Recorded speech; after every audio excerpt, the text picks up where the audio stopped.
ওমর নামের একটা ছেলে কন্টেন্ট ক্রিয়েটর। তুমি কার সাথে লাগছো এটা হ্যালো গাইস, আসসালামু আলাইকুম। This is Tahsan. Welcome back to my new video. আজকে আমার নতুন ভিডিও, তো সবাই লাইক কমেন্ট করে ভিডিও দেখা শুরু করে যাক। সো আজাইরা ইন্ট্রো গল্প বাদ দিয়ে ভিডিওটা শুরু করা যাক। রোস্ট ভিডিও শুধু বিনোদনের জন্য, এই কারণে কাউকে হেট দেওয়ার কোনো দরকার নাই। তার আগে বলে নেই, তার এই হৃদয় ভাঙার গর্জন, এই বইটা সবই কপি করা। যদি প্রমাণ সহকারে ভিডিও চাও তাহলে এই ভিডিওতে 1000 লাইক কমপ্লিট করো এবং সবাই লাইক করে দাও। A to Z প্রমাণ সহকারে সবাইকে দেখিয়ে দেব। ওমর নামের একটা ছেলে কন্টেন্ট ক্রিয়েটর।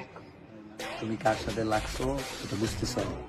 অমুক প্লেস আসো, অমুক প্ল্যাটফর্মে আসো, ইউটিউবে আসো, এই যে তোমার আব্বু দেখাইতেছে, দেখো মনিটাইজেশন ছাড়া তোমার আব্বু কি দেখাইতেছে, দেখো $4203, $5,04,000 টাকা। This is challenge your father.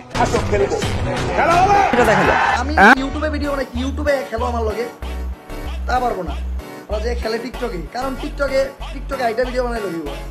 আমি কিন্তু রোস্টিং করি না, আমি আবার কিন্তু আমি রোস্টিং করি না, কিন্তু যে করবো আমি রোস্টিং করি, আমি রোস্টিংই করি। ওমর ফানি জগতের কিং বলা যায়, কারণ তার সবগুলো ভিডিওতে অনেকের কাছেই ভালো লাগে এবং তার হিউজ পরিমাণ ফ্যান ফলোয়ার আছে। তবে থটস অফ বিল্লালের আগের ভিডিওগুলো আমার ভালো লাগেছে, কারণ আগের ভিডিওতে ওই রকম ক্রিঞ্জ মার্কা ছিল না। এখনকার ভিডিওতে ক্রিঞ্জ মার্কা এবং অন্য ধরনের ভিডিও, যা কারো কাছে পছন্দ হয় না, পার্সোনালি আমার কাছে। সো আজ এই পর্যন্তই। যারা যারা দেখেছেন এই পর্যন্ত ভিডিও লাইক করে দাও, না করলে আপনি টিকটকার বংশধর।